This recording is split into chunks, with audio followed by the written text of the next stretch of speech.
নমস্কার, good evening. আমি ইলমাস সৈয়দ, আপনারা দেখছেন বিজয় গাথা আজ গ্রাউন্ড রিপোর্টে। আজ 16ই ডিসেম্বর, আজ ভারতের অত্যন্ত গর্বের দিন, কারণ আজ আমরা পাকিস্তানকে হারিয়েছিলাম। আজ আমরা পাকিস্তানকে তাদের হাঁটুতে নামিয়ে সারেন্ডার করতে বাধ্য করেছিলাম 1971 সালের 16ই ডিসেম্বর। 3রা ডিসেম্বর পাকিস্তান আর্মি এবং তাদের জেনারেল ইয়াহিয়া খান হঠাৎ করে আচমকাই ইসরায়েলের মতো আমাদের ওপর বিমান হামলা চালায়, ভারতে বিমান হামলা চালায়। সেদিন ইন্দিরা গান্ধী তিনি যুদ্ধ ঘোষণা করেছিলেন। সেই সময় ভারতীয় সেনার অধ্যক্ষ ছিলেন, একেবারে সেনা প্রধান ছিলেন general Sam Manekshaw. General Sam Manekshaw সেদিন বলেছিলেন, will do it, and he did it. 14 দিনের যুদ্ধ, সেই 14 দিনের যুদ্ধে বাংলাদেশের জন্ম হয়। সেই 14 দিনের যুদ্ধে পাকিস্তান বুঝতে পারে ভারতের সাথে যুদ্ধে যাওয়া পাকিস্তানের কম্ব নয়। সেই ছবিগুলো দেখাবো, ইতিহাসের সেই ছবিগুলো যেগুলো এখন বাংলাদেশ ভুলে গেছে, কিন্তু আমরা ভুলিনি। এই ছবিগুলো দেখাবো। লোঙ্গেওয়ালা থেকে বাংলাদেশ পুরোটাতেই ভারতীয় সেনাবাহিনী তারা বলিদান দিয়েছিল, আত্মত্যাগের গল্প শুনিয়েছিল। আজ সকালবেলা কলকাতায় ফোর্ট উইলিয়ামে বিজয় স্মারক যেটা রয়েছে, ফোর্ট উইলিয়ামের পাশ দিয়ে আপনারা যখন মেয়র রোড দিয়ে যান, ঠিক বাঁ হাতে যে বিজয় স্মারক দেখতে পান, সেই বিজয় স্মারকে আমাদের ইন্ডিয়ান আর্মি এবং ভারত সরকার এই বিজয় স্মারকে আজ বিজয় দিবসের শহীদদের প্রতি, বীর শহীদদের প্রতি শ্রদ্ধা জ্ঞাপন করেন। বাংলাদেশ আর্মির রিটায়ার্ড সেনা প্রধানরা ছিলেন, সেনাকর্তারা ছিলেন, ইন্ডিয়ান আর্মির সার্ভিং অ্যান্ড রিটায়ার্ড সেনাকর্তারা ছিলেন। ভারত মনে রেখেছে। তবে কি অদ্ভুতভাবে ঢাকায় আজকে বিজয় দিবসের সমারোহে ইউনূস সরকার মনে রাখলো না ভারতের কথা। প্রধানমন্ত্রী নরেন্দ্র মোদী আজ এই 71-এ ভারতের নিঃস্বার্থ বলিদান, 71-এ আমাদের দেশের বাংলাদেশের পাশে দাঁড়ানো, পূর্ব পাকিস্তানকে লিবারেট করা, এই পুরো ইতিহাস নিয়ে একটি টুইটারে পোস্ট করেছিলেন। নরেন্দ্র মোদী সেই পোস্ট করেন। দুঃখের বিষয় কি জানেন? বাংলাদেশের আইন উপদেষ্টা, এই মুহূর্তে যে সরকার চলছে, যে অন্তর্বর্তী সরকার চলছে, সেই অন্তর্বর্তী সরকারের আইন উপদেষ্টা আসিফ নজরুল, তিনি আবার প্রধানমন্ত্রীর ওই পোস্টটাকে নিয়ে ট্যাগ করে একটি কমেন্ট করেছেন। কমেন্টটি কি জানেন? কমেন্টে তিনি বলছেন যে বাংলাদেশের স্বাধীনতা যুদ্ধে ভারতের নাকি কোনো অবদান নেই। হাস্যকর। তিনি বলছেন বিজয় দিবসে আমরা শুধু বন্ধু মিত্রের মতো পাশে ছিলাম, অবদান আমাদের নেই, গোটা বিজয় দিবস শুধুই বাংলাদেশের। তাই নাকি আসিফ সাহেব? তাহলে 1971 সালে ভারতীয় সেনার সেই সমস্ত বীর জওয়ান যারা নিজেদের প্রাণ হারিয়েছিলেন, যারা নিজেদের জীবনের ঝুঁকি নিয়ে আপনাদের স্বাধীনতার জন্য লড়েছিল, তাদের কথা ভুলে গেলেন? সেই ইতিহাসটাই ভুলে গেলেন? বাংলাদেশ ভুলে গিয়েছে, তবে আমরা ভারত আমরা ভুলতে দেব না, আমরা ইতিহাস ভুলতে দেব না। আজ আগামী 1 ঘন্টা এই বিজয় গাথার গল্পই শোনাবো। গ্রাউন্ড রিপোর্টে 1971 সালের বিজয় গাথা। আমার সঙ্গে রয়েছেন আকে শ্রীবাস্তব, অবসরপ্রাপ্ত সেনাকর্তা। কর্নেল শ্রীবাস্তব নমস্কার। আর কর্নেল শ্রীবাস্তবের সঙ্গেই আমাদের সঙ্গে বাংলাদেশ থেকে রয়েছে জওয়াদ হোসেন অন্তু। জওয়াদ হোসেন অন্তু বাংলাদেশ থেকে রয়েছে আমাদের সঙ্গে এই মুহূর্তে, বাংলাদেশের সাংবাদিক জওয়াদ অন্তু। অন্তু, আপনার সঙ্গেও কথা বলবো, কিন্তু প্রথমেই যেটা দেখাবো তা হলো আসিফ নজরুল। আসিফ নজরুল বাংলাদেশের আইন উপদেষ্টা, তিনি এই মুহূর্তে যে বক্তব্য রেখেছেন, যে পোস্ট করেছেন, দেখুন সেই পোস্ট দেখুন। আরও একবার দেখাবো, যেখানে নরেন্দ্র মোদী বলছেন ভারতের 1971-এর গ্লোরিয়াস হিস্ট্রি, সেখানেই আসিফ নজরুল বলছেন যে ভারতের কোনো অবদানই ছিল না। আমি জওয়াদ হোসেন অন্তু, বাংলাদেশের সাংবাদিক, তার সঙ্গে কথা বলবো। জওয়াদ, বাংলাদেশে এই মুহূর্তে কি চলছে? হঠাৎ তোমাদের অন্তর্বর্তী সরকারের আইন উপদেষ্টা আসিফ নজরুল তিনি এরকম একটি কমেন্ট করছেন, তিনি বলছেন ভারতের কোনো অবদান নেই। 1971 কি তাহলে বাংলাদেশ ভুলে যাচ্ছে? বাংলাদেশে এই বাংলাদেশের 53তম বিজয় দিবস উদযাপন হচ্ছে। ভারতের অবদান নেই এটি আসিফ নজরুল ভুলে গেছেন কিনা এটি আসিফ নজরুলের ব্যক্তিগত ব্যাপার। তবে নরেন্দ্র মোদী, ভারতের যিনি প্রধানমন্ত্রী মোদী, তিনি যে পোস্টটা করেছেন সেই পোস্টটাতে বাংলাদেশের অবদানটাকে কি আসলে কতটা মানা হচ্ছে সেটাও একটু প্রশ্নবিদ্ধ। ভারতের অবদান বাংলাদেশ। দেখো দেখো দেখো অন্তু, তোমার নিশ্চয়ই মনে আছে 1971 সালে পাকিস্তান তারা যুদ্ধ ঘোষণা করেছিল ভারতের উপর। 3রা ডিসেম্বর তারা হঠাৎ করে আচমকাই ভারতে বিমান হানা করে। তখন ইন্দিরা গান্ধী প্রথম যুদ্ধ ঘোষণা করে এবং ইন্দিরা গান্ধী সেই সময় 25শে মার্চের যে স্মৃতি, 25শে মার্চ 1971 যে জেনোসাইড জেনারেল ইয়াইয়া খান অপারেশন সার্চলাইটে করেছিল, তার বদলা নেয় এবং বাংলাদেশকে লিবারেট করে, স্বাধীনতা ঘোষণা হয়। আজ নরেন্দ্র মোদী সেটাই বলেছেন, ইন্ডিয়াজ হিস্টোরিক ভিক্টরি ইন 1971 ভারতের বিজয়। ভারত তো জিতেছিল। বাংলাদেশটা কোথায় general A K Niazi, commander of পূর্ব পাকিস্তানের ফোর্সেস, পাকিস্তানি ফোর্সেস, হাঁটু গেড়ে সারেন্ডার করেছিল অন্তু।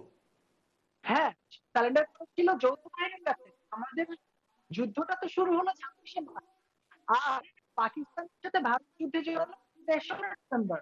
মাঝখানের সময়গুলো অবশ্যই বাংলাদেশকে সাহায্য করতে, আমরা এটাতে একেবারেই মত পোষণ করি না, কিন্তু মতিঝিল পোস্টে মাঝখানের সময়গুলোতে বাংলাদেশের যে অবস্থানটা ছিল বা তৎকালীন 1 কোটি শরণার্থী বাংলায় এসেছিল, ভারতে এসেছিল 1 কোটি শরণার্থী। ইন্দিরা গান্ধী সেই সময় বনগা থেকে শুরু করে একাধিক শরণার্থী ক্যাম্পে গিয়েছিলেন। তৎকালীন সময় বাংলাদেশের তৎকালীন পূর্ব পাকিস্তানের জনসংখ্যা ছিল 7 কোটি। 1 কোটি বাংলাদেশি গিয়েছিল ভারতে, বাকি 6 কোটি কোথায় ছিল? নিশ্চয়ই বাংলাদেশের অভ্যন্তরে থেকে যুদ্ধ করেছে, আমরা স্বীকার করছি ভারত সহযোগিতা করছে। তবে সেই সহযোগিতাটা পাকিস্তানকে দুর্বল করার জন্য এবং ভারতকে একটি মানে অঙ্গরাজ্য হিসেবে বাংলাদেশ করার জন্য বা প্রতিবেশী একটি দেশ হিসেবে বছর 3 আগে তুমি আর আমি একসঙ্গে, বছর 3 আগে, বছর 3-4 আগে, কিংবা 5 বছর খুব বেশি হলে, তুমি আর আমি একসঙ্গে সাভারে গিয়েছিলাম সেই কবর দেখতে, মনে আছে? 2019 সাল। তোমাদের দেশের, তোমাদের সরকারের একটি আমন্ত্রণে আমি সেই সময় বাংলাদেশে গিয়েছিলাম এবং তুমি এবং তোমাদের জাহাঙ্গীরনগর ইউনিভার্সিটির আরো অনেক ছাত্ররা আমাকে সঙ্গে নিয়ে গিয়েছিলে সাভারে গণকবর দেখাতে। পাকিস্তান আর্মি যে নৃশংসতা করেছিল, সেই নৃশংসতার সাক্ষী ছিল সেই গণকবর। আজ পাকিস্তান মিত্র আর ভারত শত্রু। আমি সেই জওয়াদ অন্তুর সঙ্গেই কথা বলছি তো। ভারত যে শত্রু এটা তো বাংলাদেশ বলা হলো না, বরঞ্চ ভারত বন্ধ করে দিল। ভারত বলল বাংলাদেশকে চিকিৎসা দেওয়া হবে না। বাংলাদেশের তরফ থেকে কখন বলা হলো যে ভারত বন্ধু নয়, ভারত শত্রু? বন্ধুত্ব কি তাহলে একটা তরফা সরকারের সাথে কোন সরকারের, নাকি জনগণের সাথে? তোমার সাথে আমি কি সেই জওয়াদ হোসেন অন্তুর সঙ্গে কথা বলছি যে জওয়াদ হোসেন অন্তু 2019 সালে সাভারে ওয়ার মেমোরিয়ালে দাঁড়িয়ে আমাকে বলেছিল যে সেই সময় ইন্ডিয়া হেল্প করেছিল, সেই সময় ইন্ডিয়া না থাকলে অবশ্যই বাংলাদেশ আজকে হতো না। সেই সময় ইন্ডিয়া হেল্প করেছিল, but that doesn't mean India বাংলাদেশকে পরোক্ষভাবে গ্রহণ করার কোন একটি স্বপ্ন দেখবে। বেশ বেশ জওয়াদ, আমি ফিরবো তোমার কাছে। আমি হয়ে গেল আরেকটু 53 বছর তো হয়ে গেল, তাহলে 53 বছরের পরে মানে আগের ইতিহাস না ইতিহাসটা একটু আলোচনা করি না, সমস্যাটা কোথায়? অর্ধশতক তো পেরিয়ে আমি একবার কর্নেল শ্রীবাস্তবের কাছে আসবো। কর্নেল শ্রীবাস্তব, কি মনে হয়? আগে তো আমি আমার যে বাংলাদেশি বন্ধু আছে জাওয়াদ হোসেন আন্তু, ওকে বলি জয় হিন্দ। অ্যান্ড আই এক্সপেক্ট উনি যা কাপড় পরে আছেন জানেন, ওখানে যে বাংলাদেশের আমি যে ছবিটা দেখছি আমার বুকে খুব ভালো লাগছে। এইটাই ছিল মুক্তিযোদ্ধা টাইমের, এই ছিল অরিজিনাল আপনার বাংলাদেশের ফ্ল্যাগ, যাদের জন্যে ওদের লক্ষ লক্ষ লোক নিজের প্রাণ দিল, আমাদের 3000 লোক নিজের প্রাণে আহুতি দিল। আমি আন্তু সাহেবকে বলছি জয় Hind. At least I expect that he should tell me জয় বাংলা। কেন যে যুদ্ধের টাইমে যখন একটা ভারতীয় সেনার লোক মুক্তি বাহিনীর বা মুক্তিযোদ্ধার সঙ্গে যখন কথা হতো আমরা বলতাম জয় হিন্দ, ওরা বলতো আন্তু সাহেব বলুন, আরে বলুন, আমার সোনার বাংলা, আমি তোমায় ভালোবাসি, আরে আপনি বলুন। না না, আমি বলছি আপনাকে কি আমরা যুদ্ধের টাইমে 1971-এ আমরা বলতাম জয় হিন্দ, আর আপনারা কি বলতেন বলুন? আমার সোনার বাংলা ভয় করবেন না। ওই সন্ত্রাস 1971 সন্ত্রাস আর ওই ও সময় জিনিসটা আপনি ভয় করবেন না। আপনি বলুন ও সময় কি বলতেন আপনারা? সেটিকে রাজনীতি নিচ্ছ করে আন্তু সাহেব, স্যার আপনার মারফতে আমি আপনাকে বলছি, আমাদের 17 কোটি বাংলাদেশের ভাই বোনকে আমি বলছি জয় হিন্দ। আপনি বলুন ওই 1971-এ পাকিস্তান আর্মি যখন অপারেশন সার্চলাইট চালিয়ে এই বাংলাদেশ ইউনিভার্সিটিতে গিয়ে আপনার হাজার হাজার মা বোনকে যখন ওরা মেরেছিল ও সময় আমাদের সঙ্গে যখন যারা কাঁধা সে কাঁধা লাড়িয়েছেন যুদ্ধ করেছিলেন, আপনি জিয়াউর রহমানকে ভুলে গেছেন? উনিও একটা মুক্তিযোদ্ধা ছিলেন, ও সময় লেফটেন্যান্ট কর্নেল ছিলেন জুল সেক্টরে। উনি আমাদের কিভাবে উনি গ্রিট করতেন? উনি গুড মর্নিং গুড ইভিনিং বলতেন না, উনি কি বলতেন? এইটা আপনার মুখে আমি শুনতে চাই। জয় বাংলা বলবেন অন্তু? পতাকার যে কথাটা বললেন এবং জয় বাংলার যে কথাটা বললেন, আগে তো সেই জটটা খুলতে হবে। সেই জটটা আগে একটু খুলে নিই কর্নেল। জয় বাংলা ছিল আপনার বাঙালির, সেটিকে একটি রাজনৈতিক দল যখন নিজের স্লোগান হিসেবে প্রতিষ্ঠিত করে ফেলে, তখন কিন্তু একটি মতভেদের তৈরি হয় এবং এক গণমাধ্যম কর্মী হিসেবে আমি কিন্তু কোনো পাল্লাই কথা বলতে পারি না। আমি বাংলাদেশের আন্টু সাহেব, আপনি আমি যে আজকে no, freedom is not free, freedom is not free, freedom doesn't come free of cost. জানেন আপনার লক্ষ লক্ষ লক্ষ লক্ষ আমাদের বাংলাদেশের ভাই বোনরা 1971-এ নিজের প্রাণের আহুতি দিয়েছে। That freedom has not come for free. Please, আপনি যেটা পড়ে আছেন আমাদের বাংলাদেশের ম্যাপ, আমাদের খুব আনন্দ আর উল্লাস হচ্ছে কি আমাদের একজন বাংলাদেশের ভাই ও একটা আমাদেরকে মনে করে দিচ্ছে কি 1971 যুদ্ধে কি ছিল। জানেন কেন? Why we should recall 1971? 5টা কারণ আছে, 5টা কারণ আছে that why we should recall that 1971 যুদ্ধের। প্রথম কারণ, এটা আমি বলছি না, এটা military historian all over the world বলছে, আর এটা আমি আপনাদের বাংলাদেশ পরিপ্রেক্ষিতে আজকে আপনাকে বলে দিই। I am sure you will like it sir. First is inspiration. ওই ইন্সপিরেশনে আপনাদের অপারেশন জ্যাকেটের কথাটা বলবো। হ্যাঁ বলুন। First is inspiration. ইন্সপিরেশন জানেন, আজকে আমাদের ফোর্ট উইলিয়ামে যে 9 জন লোক এসেছেন, আপনাদের মুক্তিযোদ্ধা যারা যারা পদক পেয়েছেন, যাদের সিনায় ওরা লাগিয়েছেন, ওটা ছিল ওদের, জানেন ওদের শৌর্য, ওর যে যোদ্ধার ওটা মেডেল আছে। আর আমাদের কাছে 4টে পরমবীর চক্র ছিল, প্রায় 4 জন পরমবীর চক্র। আমরা শুধু আপনাদেরকে মুক্তির জন্য যাইনি, আমরা ওয়েস্ট পাকিস্তানে লড়ছিলাম। ওয়েস্ট পাকিস্তানের আইয়া খান who was future of East Pakistan, who was future of Bangladesh, lieutenant general Tikka Khan, lieutenant general A.K. Niazi. আর আজকে এই 5 আগস্টের পর কারা বুচরিং করছে ওখানে 2000 থেকে বেশি কেস হয়ে গেছে। ইন্টারন্যাশনাল কোর্ট অফ জাস্টিসে আপনাকে জবাব দিতে হবে। হাতে যাদের রং আছে ওরা modern Butcher of east Bangladesh. দাঁড়ান। এটা প্রথম হলো আপনার ইন্সপিরেশন। আপনাদের যোদ্ধাগুলো নেক্সট জেনারেশনের জন্য ইন্সপিরেশন আছে, আমাদের যোদ্ধাগুলো আমাদের জন্য ইন্সপিরেশন আছে। ওদের কথা শুনে আমরা স্যালুট করি, ওদের কথা বলে আমরা নেক্সট জেনারেশনকে বলি ওরকম হতে থাকবে, right? What is the second? Second is the nationalism and patriotism. আপনি বলতে পারেন এই যে বাংলাদেশ আর্মি, এই বাংলাদেশে যেটা আপনি ছবিটা লাগিয়েছেন, এটা কবে আসলো? 1971, 1952 থেকে আপনাদের লোক এই ভাষা নিয়ে আপনাদের সংগ্রামটা করলো। আর 1971-এ আপনার প্রথমবার পেলেন আমার সোনার বাংলা, আমার জয় বাংলা, বাংলাদেশ একটা নতুন দেশ তৈরি হলো। এই ওয়ার্ল্ড ম্যাপ একটা নতুন দেশ তৈরি হলো, যার মধ্যে কোনো ভেদভাব নেই।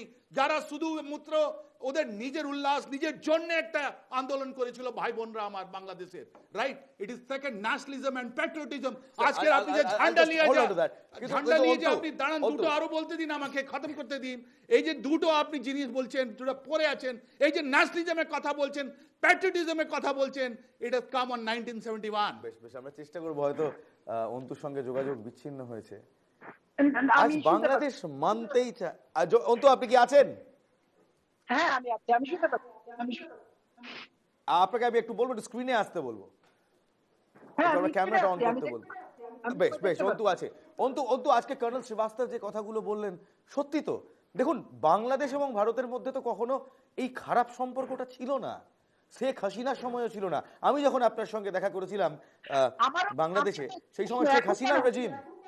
এখন কি বদলে গেল অন্তু, যে আপনি যে জওয়াদ হোসেন অন্তু ওয়ার মেমোরিয়ালের সামনে, বিপ্লব হলো একটি সরকারের পতন হলো, এখন কি এমন হলো যার কারণে টানাপোড়েন হচ্ছে? 1971 সালে আমি কোটি মানুষের মধ্যে 1 কোটি মানুষ রাজা ছিল, তাদের পুষ্টি মিলে যদি আরো 1 কোটি বৃদ্ধি হয়, 2 কোটি জনসংখ্যা 18 কোটি, তাহলে বাদ বাকি সবাই কি রাজা হয়ে গেছে? সবাই অন্তু আমরা কিন্তু একবারও বলিনি যে আমরা ঢাকা দখল করে নেব। আমাদের দেশের প্রাক্তন সেনাপ্রধানরা কেউ বলেননি ঢাকা দখল করে নেব, আমরা কেউ বলিনি চট্টগ্রাম দখল করে নেব, আমরা কোনোদিন বলিনি যে ভারতবর্ষ থেকে আমরা সংখ্যালঘুদের তাড়িয়ে দেব, কিন্তু হয়েছে, এটা হয়েছে। দখল করা বলা চট্টগ্রাম দখল করা বলা রেকর্ডে চট্টগ্রাম দখল করা আমার এখানে কবে বলেছে, কবে ভারতীয় সেনা কবে বলেছে জওয়াদ অন্তু যে আমরা চট্টগ্রাম দখল করব? রাদার যখন শেখ হাসিনার উৎপত্তি হলো, যখন শেখ হাসিনা কে সরিয়ে দেওয়া হলো, আমরা জিজ্ঞেস করেছি যে আমেরিকা কি সেন্ট মার্টিনের জন্য এটা করছে, আমরা প্রশ্ন তুলেছি। সেখানে জওয়াদ অন্তু, যে জওয়াদ অন্তু 2019 সালে দাঁড়িয়ে ভারতের অবদানের কথা স্বীকার করে নিয়েছিল, 2024 সালে এমন কি ঘটে গেল সেই জওয়াদ অন্তু বলছে নরেন্দ্র মোদী যা লিখেছেন তাকে ঠিক। 1971 ভারত যে পাকিস্তানকে হারিয়েছিল এটাই আপনি মানতে চাইছেন না অন্তু? বাংলাদেশ নাকি যৌথ বাহিনী নাকি শুধু ভারতীয় সেনা এবং মুক্তিযোদ্ধারা একসঙ্গে মিলে হারিয়েছিল। এই মুক্তিযোদ্ধাদের ট্রেনিং দিয়েছিল অন্তু ইন্ডিয়ান আর্মি, সেই সময় র রিসার্চ এন্ড অ্যানালিসিস উইং বাংলাদেশের সঙ্গে হাতে হাত রেখে যুদ্ধ করেছিল, করেনি? বাংলাদেশের যারা সেক্টর কমান্ডার ছিলেন পাকিস্তান সেনাবাহিনী থেকে চলে এসেছিলেন বলে আমি আপনাকে জাস্ট মনে করিয়ে দিতে চাই অন্তু, ত্রিপুরাতে বসে শেখ মুজিবুর রহমান বঙ্গবন্ধুর প্রথম মন্ত্রিসভা ত্রিপুরাতে বসে গঠন হয়েছিল, ভারতকে বলিদান দিতে হয়েছিল। এই বলিদান আজকে আপনারা মানবেন না? যদি ব্যক্তি অন্তত তুমি জিজ্ঞাসা করো সে কিন্তু একেবারে স্বীকার করে না। আর আগের ইস্যুতে তুমি যে কথাটা বললে তুমি ভালোভাবে জানো, আবার সেই ইস্যুটা যদি বলি 47 আমি আমার চলে এসেছিলেন, তখন কিন্তু ভারতের কোনো বলেনি যে তুমি আমার সাথে থাকো, একরকম ভাবে তোমাদের এখানেও তারা চলে গেছে বলেনি তুমি আমার এখানে থাকো। তাহলে সেই 100 বছর আগে, 50 বছর আগে, 50 বছর আগের কথাগুলো নিয়ে এই ইতিহাসের গুরুত্বপূর্ণ সম্পর্কগুলো কেন নষ্ট করছে? আমি কারণ এই মুহূর্তে তোমাদের বন্ধু হয়ে গেছে সেই কসাইগুলো যারা 25শে মার্চ 1971 বাঙালিদের কচু কাটা করেছিল। বাঙালির কোনো জাত হয় না, বাঙালির হিন্দু মুসলমান হয় না, বাঙালির বাংলা ভাষা হয়। আর এই বাংলা ভাষার জন্য রক্ত ঝরিয়েছে ওপার এপার বাংলার মানুষ। এবং সেই সময় জেনারেল ইয়াহিয়া খান যখন অপারেশন সার্চলাইট করেছিলেন, general tikka Khan the Butcher of Bengal যখন কচু কাটা করছিলেন বাঙালিদের, তখন এপার বাংলা থেকে ইন্দিরা গান্ধী, তখন ভারত থেকে Indira Gandhi and Sam Manekshaw was there for you. আমরা এখনো তোমাদের জন্য আছি, সারা জীবন থাকবো। কিন্তু তোমরা চাও না, তোমরা পাকিস্তানের বন্ধুত্ব চাও, তোমরা চীনের বন্ধুত্ব চাও, তোমরা ভারতকে আর বন্ধু ভাবো না। কখনোই তো কেউ বলেনি সম্পর্ক থাকবে না। আমরা কি লং মার্চ করেছিলাম আগে? আমাদের এখানে অ্যাম্বাসেডর হয়নি তো। আচ্ছা তুমি আমাকে বলো দাদা, একটি সার্বভৌম রাষ্ট্র স্বাধীনতা লাভ করেছে ৫৩ বছর আগে, ভারত ৪৭ সালে স্বাধীনতা লাভ করেছে গ্রেট ব্রিটেনের কাছ থেকে, সাথে পাকিস্তানও করেছে, তৎকালীন বাংলাদেশও সাথে ছিল। সেই সূত্র ধরে সাথে ভারতের সম্পর্ক থাকবে না? নিশ্চয় থাকবে।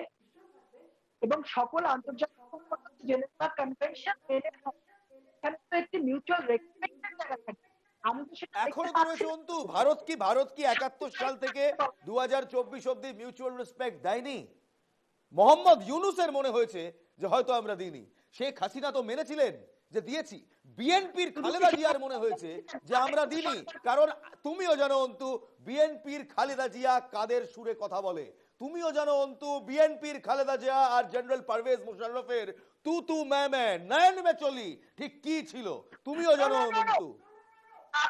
তুমি একদম ৩ বারের প্রধানমন্ত্রী, বাংলাদেশ সেনা প্রধান এবং একজন সেক্টর কমান্ডার খেতাবপ্রাপ্ত মুক্তিযোদ্ধার কথা বলছি দাদা, বলতে পারবো না। খালেদা জিয়ার সময় পাক বান্ধব বাংলাদেশ হয়নি না, হয়নি। আমি দেখতে পাচ্ছি আজকে তো কোথাও ঘাটতি আল্লাহ রাখে কোথাও বাজেনি। জিতে পাকিস্তান দেখো কোথাও আছে? বন্ধু, তোমাকে আমি ভালোবাসি, আমি অনেক ভালোবাসি। তোমার মারফতে আমি আমাদের 17 কোটি বাংলাদেশ ভাই বোনকে বলে দিচ্ছি, আজকে তোমাদের ইস্যু আছে হেলথ, আজকে তোমাদের আছে এডুকেশন, আজকে তোমার এনার্জি, আজকে তোমার শিল্পর কথা হওয়া উচিত। আজকে বাংলাদেশ আমরা চাই উল্লাস করুক, আমরা চাই আরো ডেভেলপমেন্ট করুক। ইট ইজ সিনসিয়ার আমাদের ইচ্ছে। আমরা তো কোনো মাটি দখল করতে যাইনি। তোমাদের আপনাদের মাটিতে 10 লক্ষ রোহিঙ্গা আছেন, কোনোদিন গেছেন আপনাদের? আপনাদের কোনোদিন গেছেন? না না, দাঁড়ান দাদা, শোনো একটা শোনার একটা থাকো, এটা প্লিজ। আপনাদের রোহিঙ্গা আছেন, ওখানে কোনো আপনাদের প্রধান উদ্দেশ্যে গেছেন? উনি নোবেল পিস প্রাইজ, ওদিকে একটা নোবেল পিস প্রাইজ আমাদের ইয়াং সুচি, এইদিকে নোবেল পিস প্রাইজ, ওদের জন্য কোনোদিন গেছেন? আপনি একটা ন্যারেটিভ, আপনাদের একটা যারা এসছে, যারা ডিপ টুল কিট নিয়ে যারা এসছে, ওদের শুধু একটা ন্যারেটিভ আছে, রাইট? ওই ন্যারেটিভ নিয়ে ওরা টুল কিট নিয়ে একটা কথাই বলে যাচ্ছে, অ্যান্টি ইন্ডিয়া, প্রো পাকিস্তান। কিন্তু যেটা হওয়া উচিত আমাদের, আমরা তো বারবার বলছি বাংলাদেশের ভাই বোনদের জন্য আমরা আবার থাকবো, কিন্তু আপনাদের মাটিতে আমরা একদম কদম রাখবো না। কেন যে আপনাদেরকে আমরা শ্রদ্ধা করি, আমরা আপনাদের যারা মুক্তিযোদ্ধা আছেন ওদেরকে আমরা শ্রদ্ধা করি। They are the warriors. Antu, Bangladesh, Bharat Bangladesh, এই সম্পর্কগুলো ভালো থাক, মধুর থাক, আমরাও চাই। কিন্তু আজকে মোহাম্মদ ইউনূস বিজয় দিবসের দিন কি বললেন জানেন? আপনারা নিশ্চয়ই শুনেছেন জাতির উদ্দেশ্যে ভাষণে, আরো একবার শোনাবো। মোহাম্মদ ইউনূস দুটো প্রসঙ্গে, ভিসা প্রসঙ্গে এবং বিজয় দিবস প্রসঙ্গে, দর্শকদের জন্য। ইউরোপীয় দেশগুলোর মধ্যে যাদের ভিসা অফিস নয়াদিল্লিতে আছে, তাদেরকে ঢাকা বা অন্য কোনো প্রতিবেশী দেশে ভিসা অফিস নিয়ে আসার জন্য আমি অনুরোধ করেছি। আমি বলেছি, ইউরোপীয় দেশগুলোর বিশ্ববিদ্যালয়ে ভর্তির জন্য অনেক বাংলাদেশি শিক্ষার্থীর ভিসা পেতে সমস্যা হয়।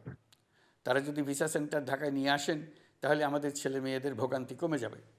এছাড়া অর্থনৈতিক ও সামাজিক ক্ষেত্রে তাদের সহযোগিতার মাত্রা বাড়ানোর বিষয়ে আমি আলাপ করেছি। রাজনৈতিক ঐকমত্যের কারণে আমাদেরকে যদি অল্প কিছু সংস্কার করে ভোটার তালিকা নির্ভুলভাবে তৈরি করার ভিত্তিতে নির্বাচন সম্পন্ন করতে হয়, তাহলে 2025 সালের শেষের দিকে নির্বাচন অনুষ্ঠান হয়তো সম্ভব হবে। আর যদি এর সঙ্গে নির্বাচন প্রক্রিয়া এবং নির্বাচন সংস্কার কমিশনের সুপারিশের পরিপ্রেক্ষিতে এবং জাতীয় ঐকমত্যের ভিত্তিতে প্রত্যাশিত মাত্রার সংস্কার যোগ করি, তাহলে অন্তত আরও 6 মাস অতিরিক্ত সময় লাগতে পারে। মোটা দাগে বলা যায়, 2025 সালের শেষ দিক থেকে 2026 সালের প্রথমার্ধের মধ্যে নির্বাচনের সময় নির্ধারণ করা যায়। অন্তু, অগাস্ট মাসে যখন শেখ হাসিনা চলে গেলেন, তিনি বাংলাদেশ থেকে পালিয়ে যেতে বাধ্য হলেন, তখন বলা হয়েছিল 6 মাসের মধ্যে নির্বাচন হবে। এখন সেই নির্বাচন প্রায় 1 বছর পর। ইউনূস ক্ষমতা ছাড়তে চাইছেন না। একজন ব্যাংকার, a banker has been given the realms of your country, a banker who dances to the tunes of America. তাহলে কি রাজনীতির অধিকার শুধুমাত্র বংশগত? আর আমরা কেন ডক্টর ইউনূসের কথা তাহলে নির্বাচনটা হোক, আচ্ছা, বিপ্লবটাকে মানো, বিপ্লবটাকে মানো। এই যে এতগুলো ছাত্র জনতা মারা গেল, যাদবপুর ইউনিভার্সিটিতে সমর্থন জানানো হবে, মানো। আমরা সবাই সমর্থন জানিয়েছিলাম, আমরা সবাই চেয়েছিলাম বাংলাদেশের স্থিতিশীল অবস্থা ফিরুক। এবং ইতিহাস দেখেছে যে বাংলাদেশে যখন যখন আর্মি কু হয়েছে, যখন যখন নির্বাচিত সরকারকে ফেলে দেওয়া হয়েছে, তখন তখন অস্থিরতা হয়েছে। আমরা তো চাইছি, তোমরাও নিশ্চয়ই চাইছো, বাংলাদেশও চাইছে নির্বাচন। সে নির্বাচন কোথায় অন্তু? নির্বাচিত সরকার ছিল, সরকার ছিল, টিয়া পাখি, ছাগল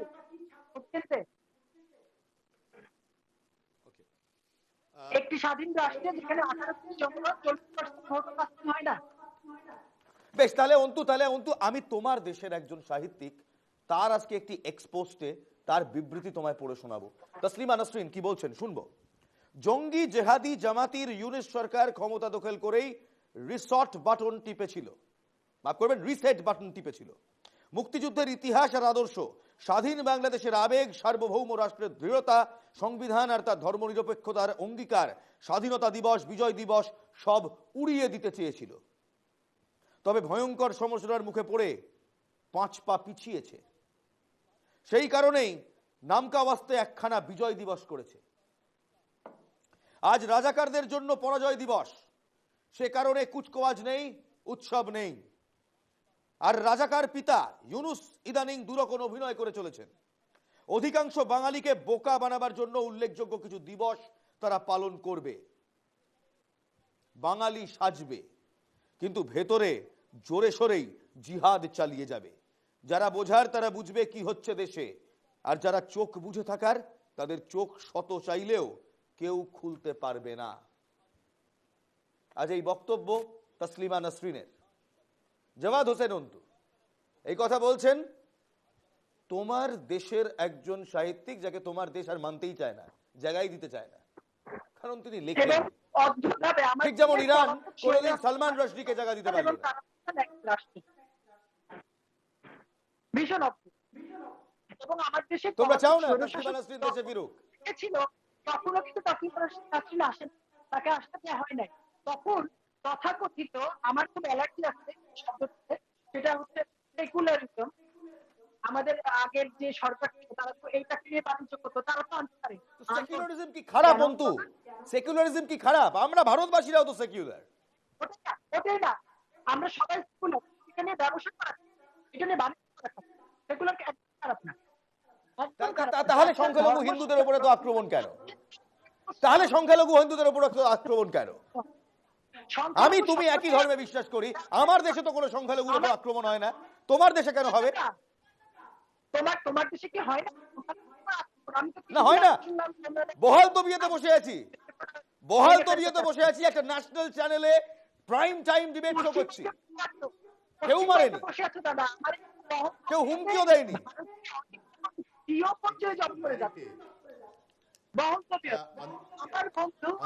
আমি অন্তু একটা জিনিস জানিয়ে দিই, হ্যাঁ 2014 সালের পর থেকে বিচ্ছিন্ন কিছু ঘটনা ঘটে থাকতে পারে, কিন্তু সেটা স্টেট এন্ডোর্স নয়।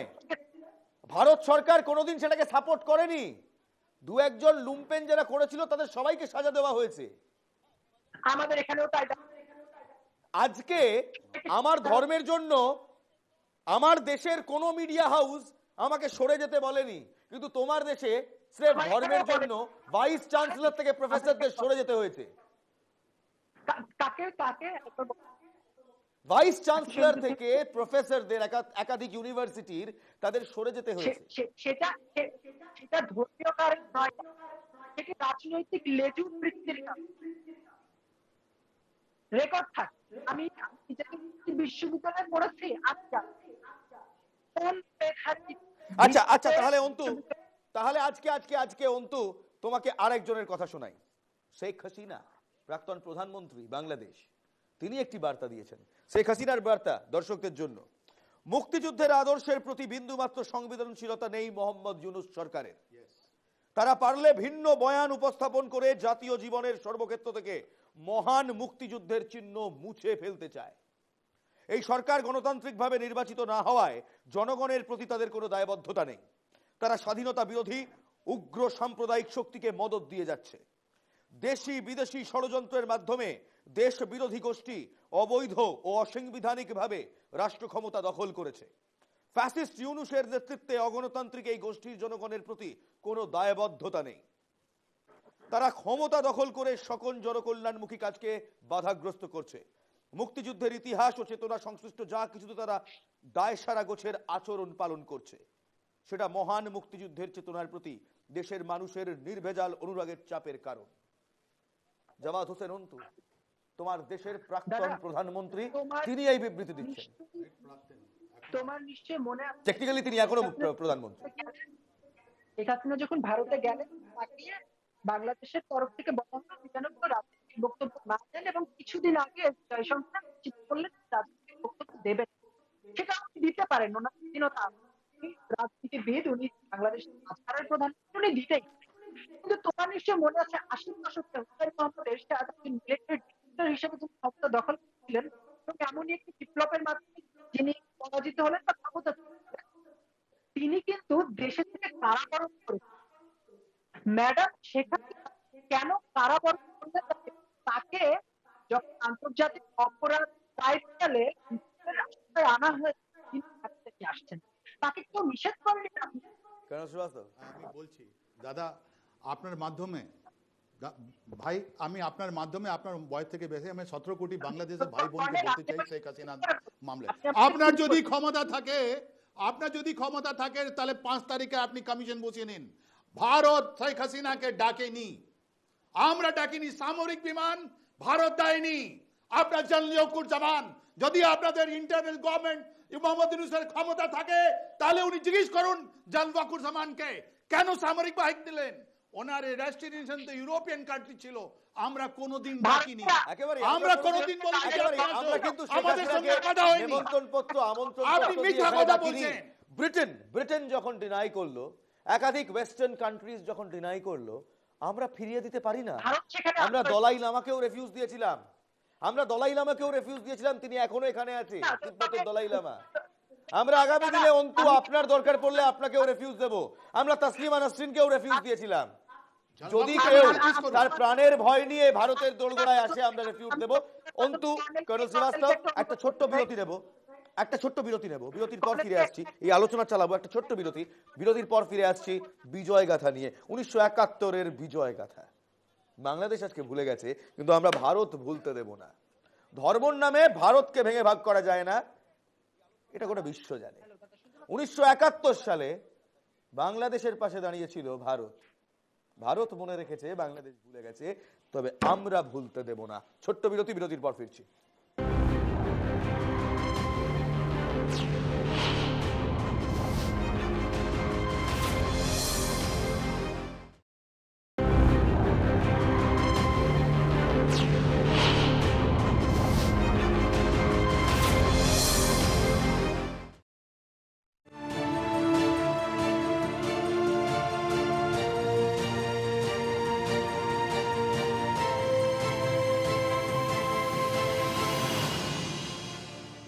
ফিরে এলাম বিরতির পর। আমার সঙ্গে এই মুহূর্তে in conversation colonel R K Srivastava, ex Indian army, এবং আমার সঙ্গে রয়েছেন জাওয়াদ হোসেন অন্তু, বাংলাদেশের সাংবাদিক, তিনিও রয়েছেন আমার সঙ্গে। আমি অন্তু, আপনি অনেক কিছুই বললেন, অফকোর্স আপনার একটা সেন্টিমেন্ট আছে, আপনি সেন্টিমেন্ট থেকে বলছেন, কিন্তু আমার একটাই প্রশ্ন ছিল যে 1971-এ ভারতের অবদান বাংলাদেশ কেন অস্বীকার করার চেষ্টা করছে, কেন ভুলে যাওয়ার চেষ্টা করছে? আপনি অনেক ন্যারেটিভ দিলেন, আমি আপনাকে একটা ছোট্ট প্রতিবেদন দেখাবো। এই প্রতিবেদন 1971 সালের 25শে মার্চের ঘটনা নিয়ে, অপারেশন সার্চ লাইটের ঘটনা নিয়ে। অন্তু, মন দিয়ে দেখবেন, ভারতবাসীরাও মন দিয়ে দেখবেন।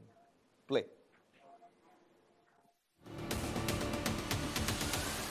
1971-এর 25শে মার্চ পাকিস্তানি সেনাবাহিনী এই দিন মানবতার বিরুদ্ধে অপরাধের এক ভয়াবহ নজির তৈরি করেছিল বাংলাদেশে। ঢাকা শহরে নিরস্ত ঘুমন্ত মানুষের লাশের স্তূপগুলো পৃথিবীর মানুষকে স্তম্ভিত করেছিল। পাকিস্তান সেনাবাহিনীর অপারেশন সার্চ লাইটকে বলা হয় অপারেশন ব্লিটস এর সিকুয়েল, যার উদ্দেশ্য ছিল এই ভূমির প্রধান শহরগুলোর নিয়ন্ত্রণ নিতে শক্তি প্রয়োগ করে 1 মাসের মধ্যে সব ধরনের রাজনৈতিক এবং সামরিক প্রতিরোধ গুড়িয়ে দেওয়া। মার্কিন সাংবাদিক রবার্ট পেইন 25শে মার্চের গণহত্যার বিবরণে লিখেছেন, সে রাতে 7,000 মানুষকে হত্যা করা হয়, গ্রেপ্তার করা হয় আরও 3,000 লোককে।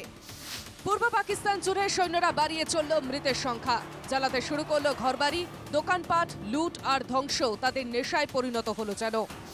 রাস্তায় রাস্তায় পড়ে থাকা মৃতদেহগুলো কাকশিয়ালের খাবারে পরিণত হলো। সমস্ত বাংলাদেশ হয়ে উঠল শকুনতাড়িত শ্মশানভূমি।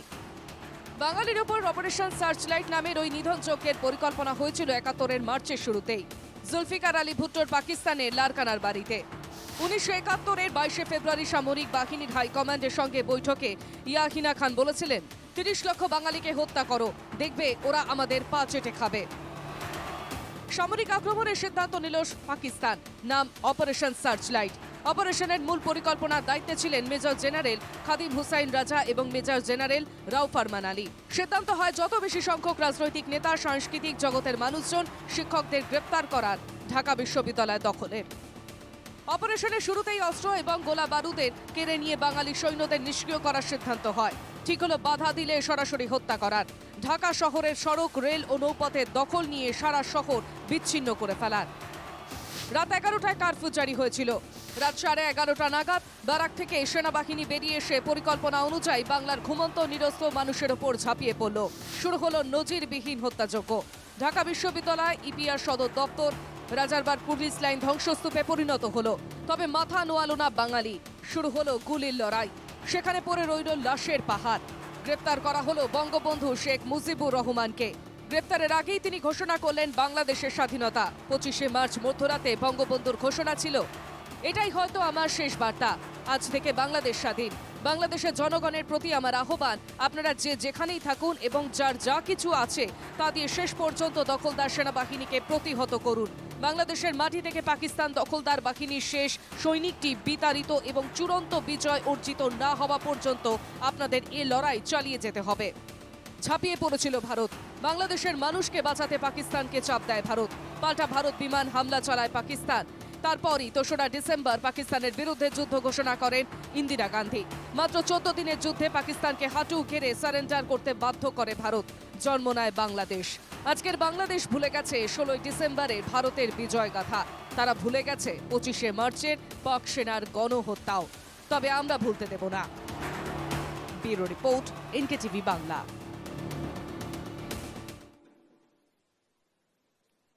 ইতিহাস এবং স্মৃতি, জাওয়াদ হোসেন অন্টু, একটু তাজা হলো। ইতিহাস স্মৃতি সবসময় তাজা আছে, তবে একটা কথায় একটু আপত্তি আছে, বাংলাদেশ ভুলে গেছে, এটাতে একটু আপত্তি আছে।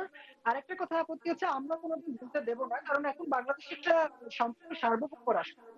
তো ভারত ভুলতে না দেয়, ভারত যে পাকিস্তানের সাথে লড়াই করে তারা আমাদের সহযোগিতা করছিল আমরা মানি, এবং তাদের সহায়তায় আমরা পাকিস্তানদের হারিয়েছিলাম, সেটাও তারা সেটা নিয়ে খুশি থাকুক। আমরা ইলিশ পাঠাই, ওনারা ইলিশ খাক, আমরা ট্রিটমেন্ট করতে যাই, আপনারা সুন্দর করে ট্রিটমেন্ট করেন।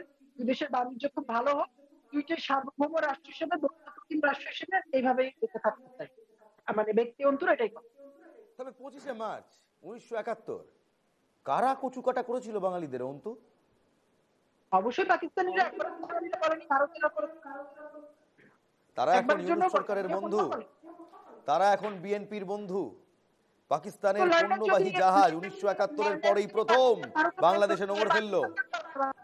50 বছর পর আমেরিকা যদি বাংলাদেশ করতে পারবে, ইরাক যদি পাকিস্তান আপনাদের বন্ধু হতেই পারে, আমাদের কোনো সমস্যা নেই, এটা আপনাদের ভারত, আপনাদের অর্থাৎ পাকিস্তানের ইন্টারনাল সমস্যা, ভারতের সমস্যা নেই। কিন্তু ভারত কেন শত্রু? ভারত কেন শত্রু অন্তু? কে বললো? কে বলেছে ভারত শত্রু? শোনাবো শোনাবো শোনাবো আমার সহকর্মীদের বলবো বিএনপি নেতাদের সেই ভারত বিদ্বেষী কথাগুলো একবার আমাদের ওপার বাংলার সাংবাদিক জাওয়াদ হোসেন অন্তুকে শোনানোর জন্য।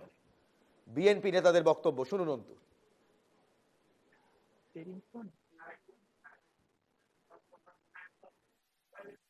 তারা চট্টগ্রামকে ভারতের অংশ বলে দাবি করবে বলেছে, এই পরিমাণ তাদের ঔদ্ধত্য গেছে। তো আমরা আমাদের মিলিত শক্তি, তারুণ্যের শক্তি নিয়ে আমরা এটাই বলবো যে ঠিক আছে, তোমরা যদি চট্টগ্রাম দাবি করবে কি কারণে, তোমরা যদি ওইটা দাবি করতে পারো তাহলে আমরাও দাবি করব আমাদের নবাব সিরাজউদ্দৌলার বাংলা, বিহার, উড়িষ্যা ফেরত দাও আমাদেরকে, আমাদেরকে ওইটা ফেরত দিতে হবে, আমরা ওইটার জন্য দাবি করছি।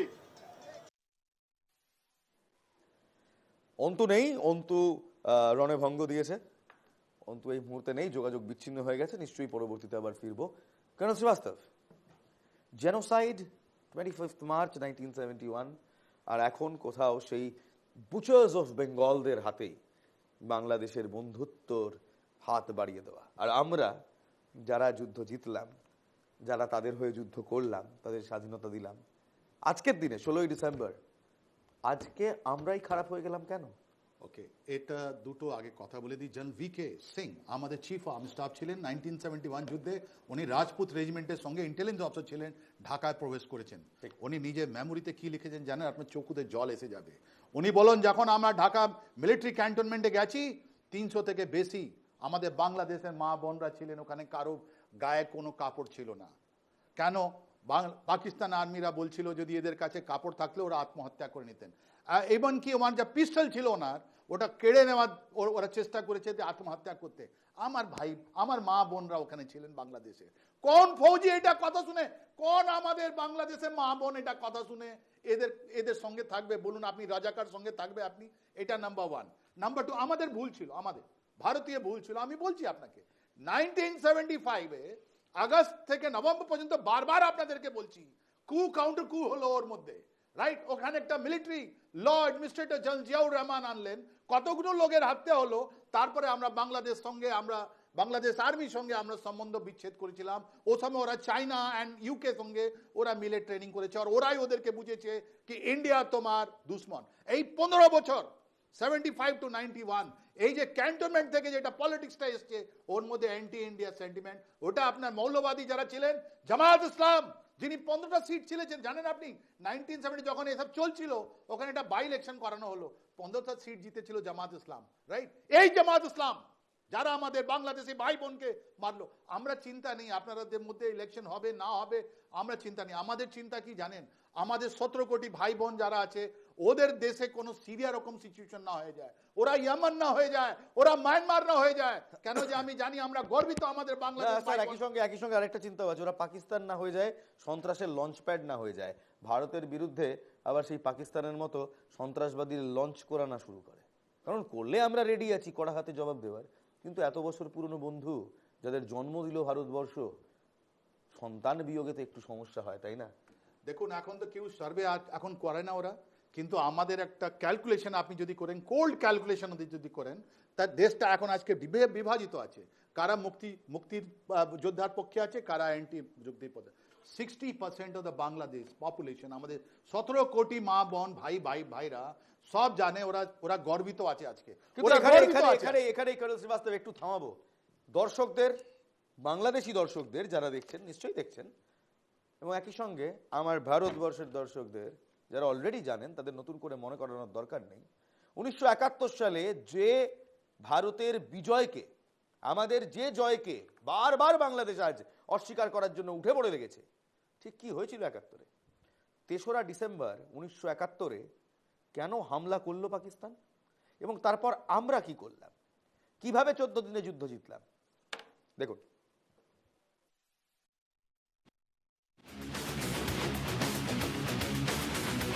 মুক্তির স্বাদ পেল বাংলাদেশ 1971-এর ডিসেম্বর। ভারতের কাছে যুদ্ধে পরাজিত পাকিস্তান। বছর ঘুরতেই 1972-এর জুলাই। পাকিস্তানের প্রতি নমনীয় মনোভাব নেয় ভারত। সিমলা চুক্তির পর জেল থেকে মুক্তি পান পাক যুদ্ধবন্দীরা, ফিরিয়ে দেওয়া হয় তাদের জমি। যৌথ ইস্যুগুলিতে দ্বিপাক্ষিক আলোচনার মাধ্যমে সমাধানের লক্ষ্যে হয় সিমলা চুক্তি। স্মৃতি বারবার ফিরে আসে। 16 ডিসেম্বর বিজয় দিবস।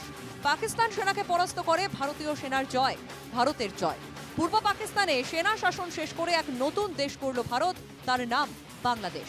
কোন পথে স্বাধীন হলো বাংলাদেশ? 1970 সালে পূর্ব পাকিস্তানে নির্বাচন। 169 আসনের মধ্যে 167 আসন পায় শেখ মুজিবের আওয়ামী লীগ। পাকিস্তান শেখ মুজিবের সঙ্গে বিশ্বাসঘাতকতা করে। পূর্ব পাকিস্তানে বিদ্রোহ দমনে নামানো হয় খান সেনা। মার্চ 1971 যাবতীয় নৃশংসতা ছাপিয়ে যায় পাকিস্তান। গণহত্যায় লাল হয় পূর্ব পাকিস্তান। গ্রেপ্তার করা হয় শেখ মুজিবুর রহমানকে। প্রায় 100 কোটি শরণার্থী ভারতে পৌঁছায়। পাকিস্তানের ওপর চাপ বাড়ানোর কৌশল নেয় ভারত। পাল্টা 1971-এর 3রা ডিসেম্বর ভারতে বিমান হামলা চালায় পাকিস্তান। ডিসেম্বরের 3 তারিখ, তার অনেক আগে থেকেই সীমান্তে বাড়ছিল উত্তেজনা। বর্তমান বাংলাদেশ অর্থাৎ তৎকালীন পূর্ব পাকিস্তানে মুক্তিবাহিনীকে সাহায্য করেছে ভারতের গোয়েন্দা সংস্থা এবং সেনা। গোটা পূর্ব পাকিস্তান জুড়ে প্রতিদিনই মুক্তিবাহিনীর গেরিলা হামলার মুখে পড়েছে পাক সেনা, আর পাল্লা দিয়ে বাড়ছে পাক সেনা এবং তাদের মদতপুষ্ট রাজাকার বাহিনীর তাণ্ডব। সেই পরিস্থিতিতে হঠাৎ শীতের বিকেল শেষ হওয়ার মুখে ভারতের আকাশ সীমায় ঢুকে পড়ে একের পর এক পাক ফাইটার। 71-এর যুদ্ধের উপর লেখা বিভিন্ন বর্ণনা এবং বিবিসির ওই দিনের রিপোর্টিং থেকে পাওয়া যায় কম করে 50টি পাক ফাইটার হানা দেয় ভারতের মাটিতে। টার্গেট ভারতের বিভিন্ন বিমানবন্দর এবং বায়ু সেনার ঘাঁটি। বিবিসির সেদিনের রিপোর্টে পাওয়া যায় অমৃতসর, পাঠানকোট, অবন্তিপুর, শ্রীনগর সমেত অন্তত 11টি বিমান ঘাঁটিতে হামলা চালায় পাকিস্তানের বিমান বাহিনী। এমনকি সেই বিকেলে পাক ফাইটার পৌঁছে গিয়েছিল আগ্রা পর্যন্ত। এমনটা আগেই আঁচ করেছিল নয়াদিল্লি। তাই তাজমহলের মাথায় ঢেকে রাখা হয়েছিল গাছপালা দিয়ে, যাতে আকাশ থেকে দেখা না যায় তাজমহল। 1967 সালে ইসরায়েল যেভাবে আচমকা বিমান হানা চালিয়ে চমকে দিয়েছিল আরবকে, সেই একই কায়দায় ভারতকে আচমকা বিমান হানায় চমক দিতে চেয়েছিল পাকিস্তান। কিন্তু সেদিনও যথেষ্ট তৈরি ছিল ভারত। ওই দিন বিকেলে পাক বিমান হানার পরে বিশেষ জরুরি বৈঠক ডেকে পাকিস্তানের বিরুদ্ধে পুরোপুরি যুদ্ধ ঘোষণা করেন তৎকালীন প্রধানমন্ত্রী ইন্দিরা গান্ধী। রাতেই পাক বিমান হানায় প্রত্যুত্তর দেয় ভারতীয় বিমান বাহিনী। 1971-এর যুদ্ধে নতুন করে ইতিহাস রচনা করে ভারত। টানা 14 দিনের যুদ্ধে একের পর এক পাকিস্তানের সব সেনা ঘাঁটিকে কবজা করতে থাকে ভারতীয় সেনা। পূর্ব পাকিস্তানের সেনা কমান্ডার জেনারেল নিয়াজি বুঝতে পারেন দিল্লি তখন শুধু দূরেই নয়, তাদের নাগালের কোটি কোটি মাইলের বাইরে। ভারতের কাছে মাথা নত করতে বাধ্য হয় পাকিস্তান। জয় হলো ভারতের, হেরে গেল পাকিস্তান। ঢাকায় ভারতের কাছে সারেন্ডার করলো পাকিস্তানের সেনা। মাথা নিচু করে জেনারেল নিয়াজি পাকিস্তানের পতাকা তুলে দিলেন ভারতের হাতে। এখনো কলকাতার ফোর্ট উইলিয়ামে পাকিস্তানের পরাজয়ের প্রতীক হিসেবে সেই পতাকা রাখা আছে।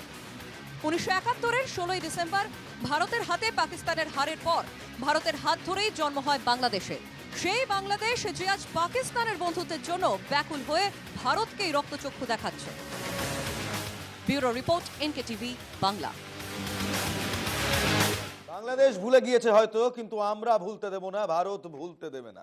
কর্নেল শ্রীবাস্তব, দেখুন, আমি বিএনপিকে আর এই যে ইন্টারিম গভর্নমেন্ট আছে ওকে আমি বলবো একটা বই দেখতে, পুষ্পা 1 এন্ড পুষ্পা 2। আমরা গর্বিত আছি আমাদের 17 কোটি আমাদের বাংলাদেশ ভাই বোনের উপরে। ও লোক ঝুঁকেগা नहीं कटेगा। 1952-তে এই বঙ্গলিপি নিয়ে ওরা কেটে পড়েছিল, 1970 কাটা হয়েছে। এখন ওরা চলে যাবে, ওরা এখনো সংগ্রাম করে যাবে, ওরা ঝুঁকেগা नहीं। আমাদের বাংলাদেশি ভাই বোনদের মেরুদণ্ড অনেক শক্ত আছে, আপনি ওদেরকে ঝোকাতে পারবেন না। আপনি মেটিকুলাসলি প্ল্যান করে যান, ওরা আপনাকে বিফল করবে, বিফল করবে, বিফল করবে। এবং এর একটি জলজ্জান্ত উদাহরণ বাংলাদেশের একজন আইনজীবী রবীন্দ্র ঘোষ, যিনি চিন্ময় কৃষ্ণর আইনজীবী। যখন গোটা বাংলাদেশে আইনজীবীদের উপর ফতোয়া লাগানো হয়েছে যে ইসকনের সন্ন্যাসী চিন্ময় কৃষ্ণর জন্য যদি কেউ দাঁড়ায়, তার হয়ে যদি কেউ ওকালতি করে, তাহলে তাদের প্রাণনাশ হবে, সেখানে একজন বর্ষিয়ান মুক্তিযোদ্ধা, যিনি মুক্তিযুদ্ধের সময় ছিলেন, সেই আইনজীবী রবীন্দ্র ঘোষ, তিনি দাঁড়িয়েছেন। বৃদ্ধ এক মানুষ, প্রচুর রোগ শরীরে, জীবনের একদম শেষ দোরগোড়ায় এসে জাস্টিস এবং ন্যায়ের জন্য দাঁড়িয়েছেন। তিনি আজ কলকাতায় ব্যারাকপুরে রয়েছেন তার এক আত্মীয়ার বাড়িতে। তিনি ভারতে এসছেন তার চিকিৎসা করাবার জন্য। এই যারা অপভ্রংশ করে বলছে যে আমরা বন্ধ করে দিয়েছি দরজা, আমরা মেডিকেল ট্রিটমেন্ট দিচ্ছি না, খুব ভুল খবর। রবীন্দ্রবাবু এসছেন, রবীন্দ্র ঘোষ এখন বাংলায়, এখন ভারতে চিকিৎসা করাতে। আমরা পৌঁছে গিয়েছিলাম রবীন্দ্র ঘোষের কাছে। আমাদের সহকর্মী দেবব্রত একটি এক্সক্লুসিভ ওয়ান ইন্টারভিউ করেছেন, দেখুন। মুহূর্তে আমার সঙ্গে রয়েছেন রবীন্দ্র ঘোষ, যিনি বাংলাদেশে যে জেলবন্দী হয়ে রয়েছেন চিন্ময় মহাপ্রভু, তার আইনজীবী। কি বলবেন, কি অভিজ্ঞতা হয়েছে? আমার অভিজ্ঞতা হলো, আমি একজন আইনজীবী, আমার দায়িত্ব হলো to protect the interest of the people of the country as a whole. I am a lawyer of the Supreme Court. দায়িত্ব হবে মানুষকে সেভ করা, যে ক্ষুণ্ণ যাতে না হয় তার পাশে দাঁড়ানো। কিন্তু I have been prevented from doing this in the court also. আমার কোর্টের মধ্যেও আমি প্রতিবন্ধকতার সৃষ্টি হয়েছে, এটাই আমার দুঃখ, বেদনা, আর কিছু না। কি কি শিকার হতে হয়েছে আপনার? কি কি প্রতিকূলতার শিকার হতে হয়েছে? আমি তো ঢাকায় থাকি, ঢাকা সুপ্রিম কোর্টের আইনজীবী। কিন্তু যখন উনাকে অ্যারেস্ট করা হলো, ডিবি যখন উনাকে অ্যারেস্ট করলো, এই ঘটনা ঢাকাতেই আসছে। আমি ঢাকাতে ওই ডিবি অফিসে গিয়েছিলাম রাত্রেবেলা। আমার সঙ্গে ওই দিন দেখা করার কথা ছিল, উনি দেখা করতে দেননি। আমরা অনেক লোক ছিলাম। আমার কথা হলো, আমি একজন মানবাধিকার কর্মী হিসাবে আমার দায়িত্ব হবে অধিকার প্রতিষ্ঠা করা মানুষের। সেই ক্ষেত্রে দেখা যায় আমি অধিকার প্রতিষ্ঠা করতে পারলাম না। শেষ পর্যন্ত আমি একজন লয়ার হয়েও আমি নির্যাতনের শিকার হলাম। আমরা চেষ্টা করে যাচ্ছি প্রভু যাতে বিচার পায়, ওনার যাতে জামিনটা হয়। আমরা জামিন না হলে আমরা কোর্ট আছে, হাইকোর্ট আছে, হাইকোর্টে যাব। এই যে অন্তর্বর্তী সরকার চলছে বাংলাদেশে, মোহাম্মদ ইউনিস বলছেন যে সামনের বছর যে প্রথম দিকে অথবা শেষের দিকে নির্বাচন হতে পারে, সেই বিষয়টা আপনি কি মনে করছেন? আমি নির্বাচন ব্যাপারে জানি না, করতে পারি না। আমি মানবাধিকার করি, আমি মানবাধিকারের কথা বলতে পারি। ওনারা কি করবেন ওনাদের ব্যাপার। আপনার কত হেনস্থার শিকার হতে হয়েছিল? আমাকে হয়েছে। এটা হলো কিছু লয়ার, কিছু দুষ্ট প্রকৃতির লয়ার আছে যেগুলা আইনের বিধান লঙ্ঘন করেছে in presence of the court, তার জজ সাহেব সামনে। সেখানে জজ সাহেবকে মোটামুটি ভাবে একটা হেনস্থা করার মতো অবস্থা হয়েছিল ওই দিন। তো আনরুলি লয়ার, আমি বলবো আনরুলি লয়ার, এই আনরুলি লয়ার গুলা এরা দেশের শান্তি চায় না। আপনি কি কি পরিস্থিতির সম্মুখীন হতে হয়েছিল ওই দিন আপনি গেছিলেন? হ্যাঁ, আমি 2 দিন কোর্টে গেছি। 2 দিনেই আমি পর্যদস্ত হয়েছে, কিন্তু পুলিশ আমাকে সাহায্য করেছে, আচ্ছা যথেষ্ট সাহায্য করেছে। ওই দিন তো আমাকে কেন পুলিশ দিয়ে আমাকে ওখানে যেতে হবে? আমি একজন সুপ্রিম কোর্টের লয়ার। আমরা দেশটা স্বাধীন করেছিলাম 71 সালে মুক্তিযুদ্ধে। আচ্ছা। এটা তো কথা ছিল না। তো আপনি তো আবার বাংলাদেশে যাবেন, যাবো। কিভাবে আবার আবার কি মুভ করছেন? নিশ্চয় করব। কিরকম কবে আবার মুভ আছে? আমি 2 তারিখ যদি বেঁচে থাকি, আমি জানি না আমি বেঁচে থাকবো কিনা। বেঁচে থাকলে কিন্তু আমি মুভ করব আবার। আতঙ্ক রয়েছে খুব? আতঙ্ক থাকতে পারে, I am not afraid of it. আমরা আশাবাদী। আচ্ছা। দেশ যখন স্বাধীন করেছে, আমি নিজে মুক্তিযোদ্ধা, আমি মনে করি এটা আমাদের কর্তব্য।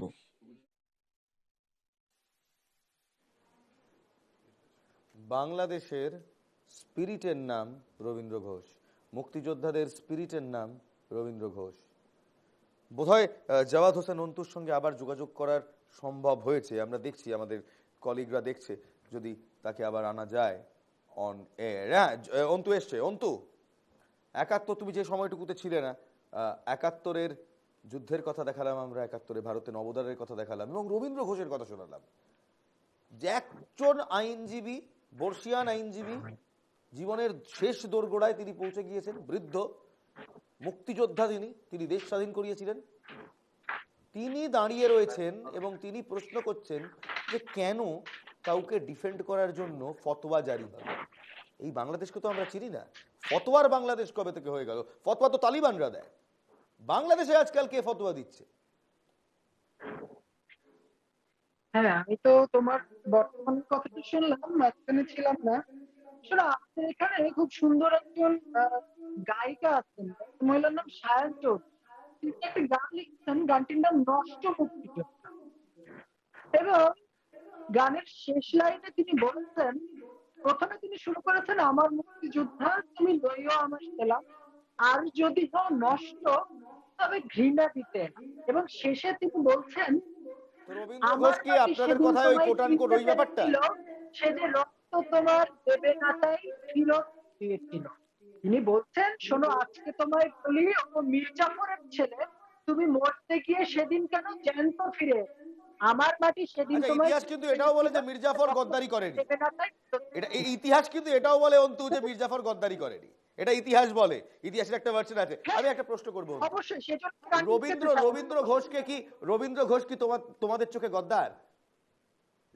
রবীন্দ্র ঘোষ, আমি তোমার রিপোর্টটা দেখিনি, ওনার সম্পর্কে আমি জানি না, আমি তাকে ব্যক্তিগতভাবে কিছু বলছি না। ওটা মুক্তিযোদ্ধাদের তখন আমি বলছি, মানে ওভারঅল একটা প্রশ্ন না করলেই নয়, কারণ 4 অগস্টের পর বাংলাদেশের যে ছবি আমরা দেখলাম এবং এই মুহূর্তে তোমাদের ইউনূস সরকার, ইউনূস প্রশাসন রাদার বলবো, তারা যে একের পর এক নির্ণয় নিচ্ছে along with Khaleda Zia and BNP, Sheikh Mujibur Rahman কি বাংলাদেশের গদ্দার?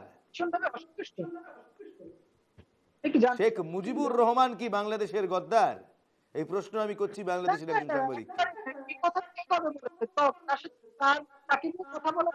তাহলে কেন ভাঙলে তার মূর্তি? তাহলে বাংলাদেশ জুড়ে তার মূর্তি কেন ভাঙা হলো? তাকে জুতোর মালা কেন পরানো হলো? তার মুখে কালি কেন লেপা হলো? আচ্ছা, কারা করলো? বঙ্গবন্ধুকে আওয়ামীকরণ, বঙ্গবন্ধুকে বাঙালিকরণ করা, বাংলাদেশীকরণ। গাদ্দাফির মূর্তিও কিন্তু ভাঙা হয়েছিল, সাদ্দাম হুসেনের মূর্তিও ভাঙা হয়েছিল, কিন্তু বিজেপি কিংবা বেশ অন্তু আমার সময় আজকে একেবারেই শেষ, কিন্তু তুমি যে উত্তর দিলে হয়তো আমি সাংবাদিক হিসেবে মানলাম না, তোমার দেশের কেউ যদি মানে তো মানবে। স্যার, আমি একেবারে শেষ সময়, জাস্ট 10 সেকেন্ড স্যার। আজকে আমি এনাকে দেখে খুব গর্বিত। আমি জানি আমাদের বাংলার ভাই বোন যারা আছে ওরা খুব গর্বিত, ওদের মেরুদণ্ড আছে। 1952-তে ওরা দাঁড়িয়েছিল, 1971-এ দাঁড়িয়েছিল, আজ কিনি দাঁড়িয়ে আছেন। আমি আপনার গর্বিত, আমি আপনাদেরকে স্যালুট জানাই। অন্তু, আমরা প্রার্থনা করি বাংলাদেশের স্থায়িত্ব ফিরে আসুক, বাংলাদেশে একটা প্রপার সরকার আসুক, সেখানে এই সংখ্যালঘুদের উপর অত্যাচার বন্ধ হোক এবং বাংলাদেশে মানুষ হেসে খেলে বাঁচুক, আমরা এই প্রার্থনা করি অন্তু। আর অন্তু, আমরা এটাও বলছি, আবারও বলছি, বাংলাদেশের প্রতিটা মানুষকে আবারও বলছি, ভারত আপনাদের পাশে ছিল, পাশে আছে, পাশে থাকবে। ভারত আপনাদের শত্রু নয়, কিন্তু আপনারা যদি ভারতের অবদান ভুলে যাওয়ার চেষ্টা করেন, আমরা বারবার শান্তিপূর্ণভাবে সেটা মনে করিয়ে দেব। আমরা মহাত্মা গান্ধীর ভারত, আমরা ইন্ডিয়া, আমরা মনে করি বাসুদেবা কুটুম্বাকাম। জয় হিন্দ।